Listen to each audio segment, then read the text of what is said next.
Rosil. Ayan.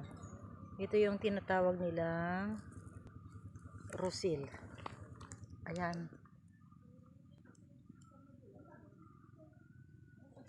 Ang Rosil, ginagamit namin sa pagluluto ng pakbet, pagluluto ng sinigang, kasi ang lasa nito ay napakaasim talaga. Noong mga bata kami, kinakain na ito ng hilaw. Sandali, kukuha ako. Kainin natin ito ng hilaw. Ito. I-try. Oops. Ah, malupit.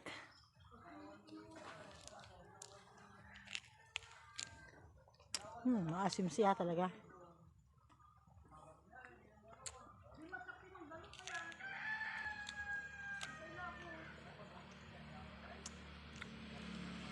Kinakain namin talaga ito.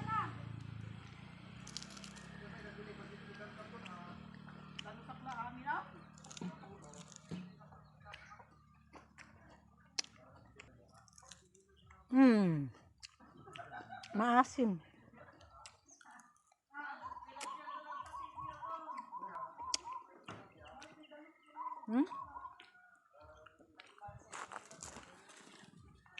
Ito, marami.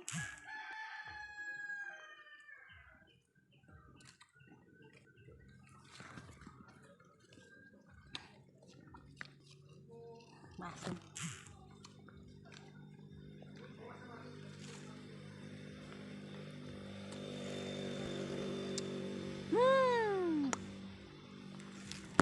Ayan, oh.